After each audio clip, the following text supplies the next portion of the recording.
lihat. Samak basar. Kan? Samak mendengar.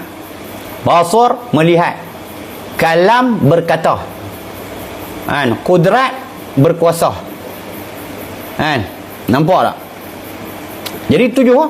Contoh dia pada berkuruh kata apa? Pada kata apa? Sifat kudrat. Pada tak sebut berkuasa. Pada sebut apa? Dia tulis apa? Berkuasa. Kan? Kalau kata apa dia sifat apa dia basar, pada terjemah apa? Kan? Perlihat. Kalau samak, kalau kitab lama tulis apa? Melihat. Kalau kitab apa? Samak. Apa sifat samak kan? Pada terjemah perlihat. Kitab lama tu tulis melihat. Maka di sini banyak orang kritik pada tak sama. Maka cerita dia pada berjumpa dengan guru dia. Kuliah ulama Mekah tu, Mafak. Guru dia alim 4 mazhab. Di Mekah.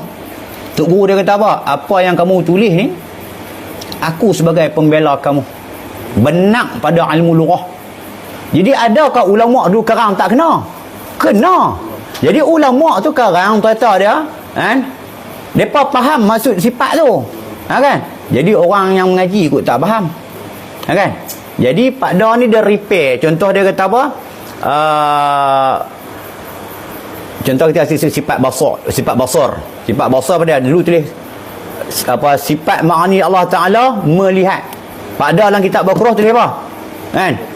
Perlihat. Jadi pada terjemah. Bila orang rak dia ni, orang bangkang dia ni, dia terjemah.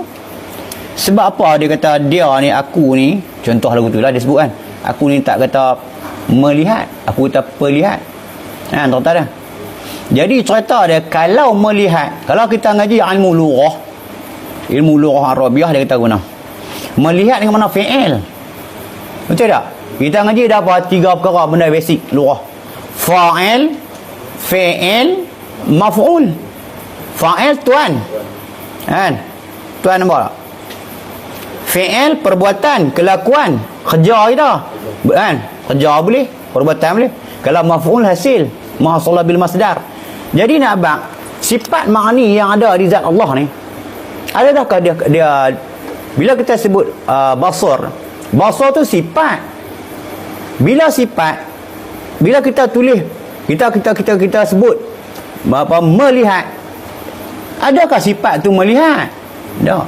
Melihat bukan sifat dalam ilmu kaedah. Melihat dengan makna apa? Kalau kita ngaji ilmu kaedah, melihat dengan makna fi'il, kerja, tugas dia. Sebab tu pada letak basar, perlihat. Sifat ma'ani Tuhan yang ada di zat, kullu sifatin mawjudatin khaimatin bi zatillah. Cara ringkas lah. Tiap-tiap sifat yang mawjud, yang berdiri di zat Allah Taala. Makna apa sifat ma'ani ni? Perlihat. Perlihat ni sifat Allah. Sifat Allah ni perlihat. Basar. Jadi ada tugas dalam sifat ni? Ada. Tugas daripada melihat. Jadi kod sifat perlihatlah Tuhan melihat. Nampak tak? Jadi kalau kata sifat Tuhan melihat, fi'il dia nak buat mana? Kod sifat melihatlah Tuhan melihat. Boleh tak? Kod sifat melihat Tuhan melihat boleh tak? Dari segi grammar lari tuan-tuan. Kita ngaji ilmu nahwu saraf lari. Betul tak? Ilmu tata bahasa lari. Kod sifat perlihatlah Tuhan melihat. Macam contoh ada kita kata penyapu. Kan? Takkan nak kata sifat menyapu. Asal tulis menyapu. Sifat menyapu. Tak. Nama barang tu menyapu ke penyapu? Nama barang tu penyapu. Kan? Tugas penyapu ni pada menyapu. Nama barang penyapu. Tugas dia menyapu. Kod penyapu lah dia menyapu. Baru kena. Maka pada terjemah benda ni. Terang ke orang terang, maka orang boleh menerima. Kan? Kan? Bukan. Jadi cerita ada yang mengaji ni hebat-hebat belaka. Bukan mereka tak alim ilmu alat, alim belaka. Cuma jadi terkejut. Terkejut benda baru. Macam tajuk kitab ni lah Baqarah buah sulung. Buah ni pun buah ni pertama kali dengar takut. Kan? Lama-lama dah orang biasa lah. Maka lepas pada tu banyak tok guru bila mengajak sampai tentang sifat ma'ani sebut apa?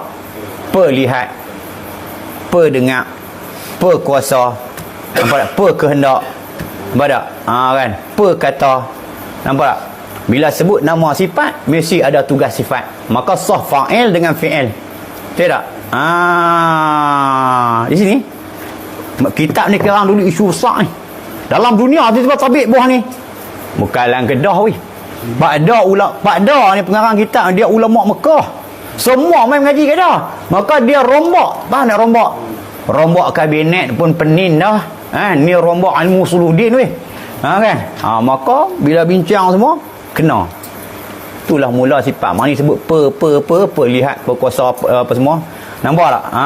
Saya tu Jadi tuan-tuan, esok ni kita akan ngaji satu kitab lagi. Kitab sepupu Pakda. Pakda ada sepupu dah.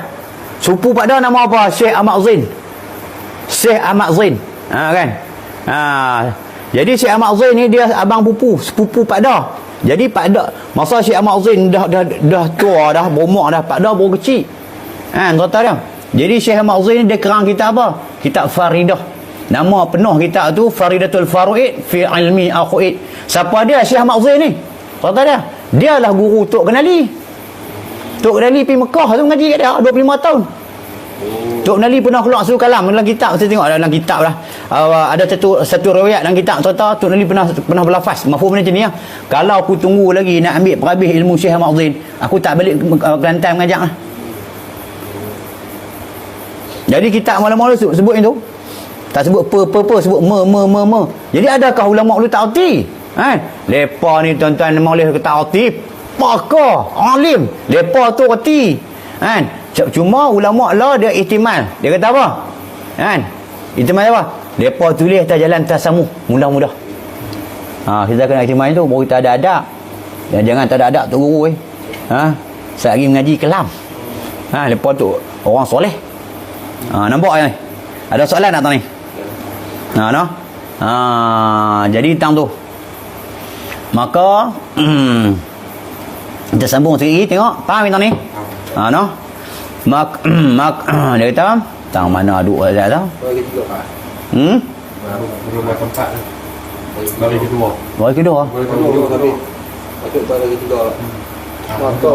Kan? Maka hamba pada beberapa tempat. Baik, sambung dia. Maka hamba harus hurai ke? Maka hamba harus maka hamba hurai baginya. Maka hamba hurai apa? Bobik tu. Maka hamba hurai kitab ni lah, kitab Al-Quran nak kita faham tu. Baginya, nya tu pada. Nya tu bagi penuntut ilmu, talabah tadi. Nak bagi dia faham, kan? Maka hamba hurai baginya demikian tuturan mana? Percakapan, penulisan yang menyalahi, yang berlainan tu, kan? Dan menyatakan kehendaknya, kan? Menyatakan kehendak mana apa? Kehendaknya tu maksud.